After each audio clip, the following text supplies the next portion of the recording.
வணக்கம். சுமார் 1000 ஆண்டுகளுக்கு மேல் தொன்மையான தேவார பாடல் பெற்ற திருத்தலங்களை தரிசிக்கும் நம் ஆன்மீக பயணத்தில் இன்று திருக்கானூர் என்ற கிராமத்தில் அமைந்துள்ள அருள்மிகு கரும்பேஸ்வரர் ஆலயத்தை தாங்க தரிசனம் பண்ண போகிறோம்.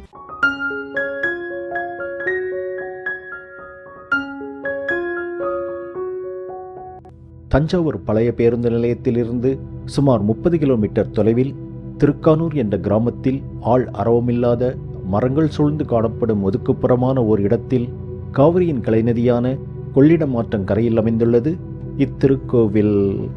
ஆலயத்திற்கு செல்லும் பாதையின் இரு மரங்கிலும் செடிகளும் கொடிகளும் மரங்களாலும் சூழப்பட்டு ஆள் நடமாட்டமே இல்லாமல் அமைதியாக காட்சியளித்தது. காடுபோல் காட்சியளிக்கும் இவ்விடத்தில் அன்றைய காலத்தில் பல சித்தர்களும் முனிவர்களும் வாழ்ந்து வந்துள்ளனர் என்று கூறப்படுகிறது.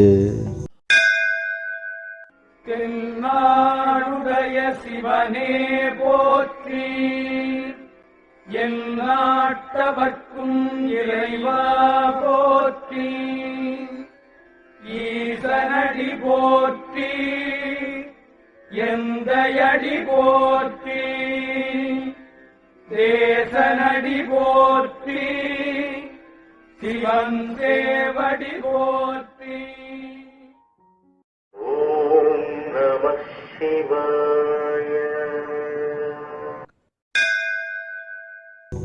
இத்தலத்திலிருந்து சுமார் 100 மீட்டர் தொலைவில் காவிரி ஆற்றின் கலைநதியான கொள்ளிடம் ஆறு ஓடுகிறது.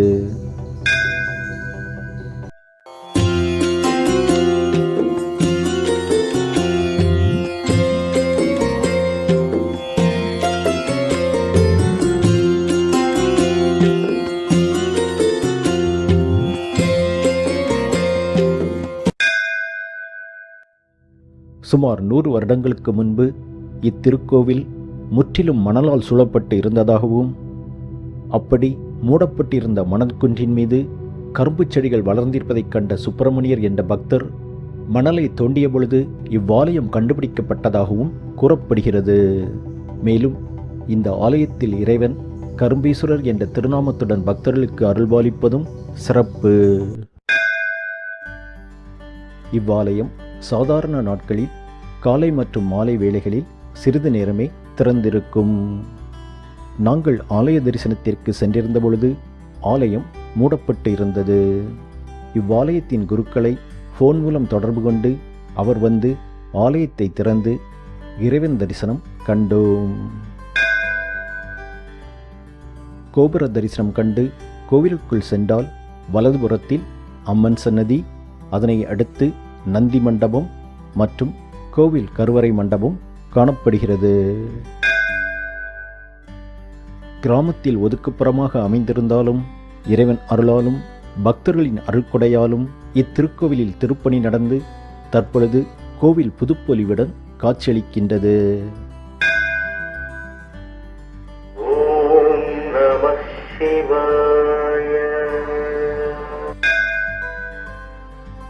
ஈசனையும் அம்மனையும் வணங்கி கோவில் பிரகாரத்தை வலம் வந்தால் கோவில் பிரகாரத்தில் பைரவர், தட்சிணாமூர்த்தி, கணபதி மற்றும் முருகப்பெருமான் சன்னதிகளும் கோவில் கருவறையின் பின்புறம் அம்மையப்பனாக அர்த்தநாரீஸ்வரர் வடிவத்தில் காட்சியளிக்கும் இறைவனின் சிற்பமும் காணப்படுகிறது.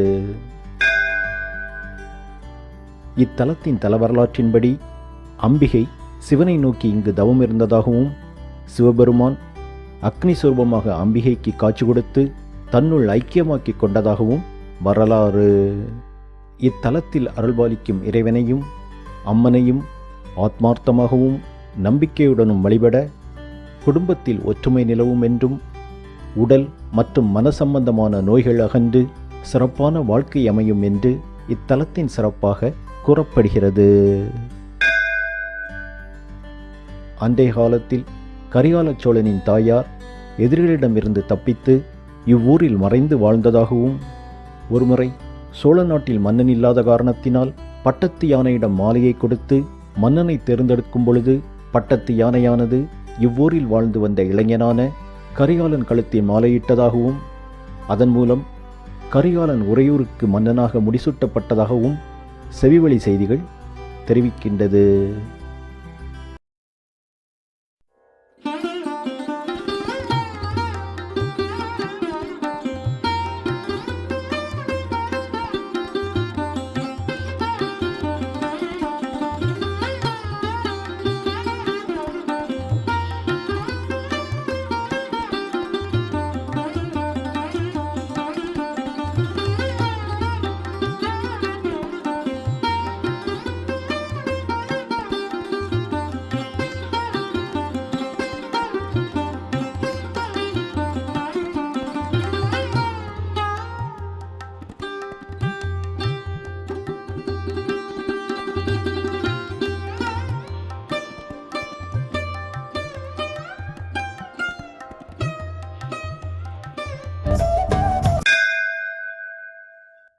பல நூற்றாண்டுகள் தொன்மையான சித்தர்களும் ஞானிகளும் வழிபட்ட அற்புதமான ஆலய தரிசனம் கண்ட மன நிறைவுடன் இந்த காணொளியை நிறைவு செய்கிறோம்.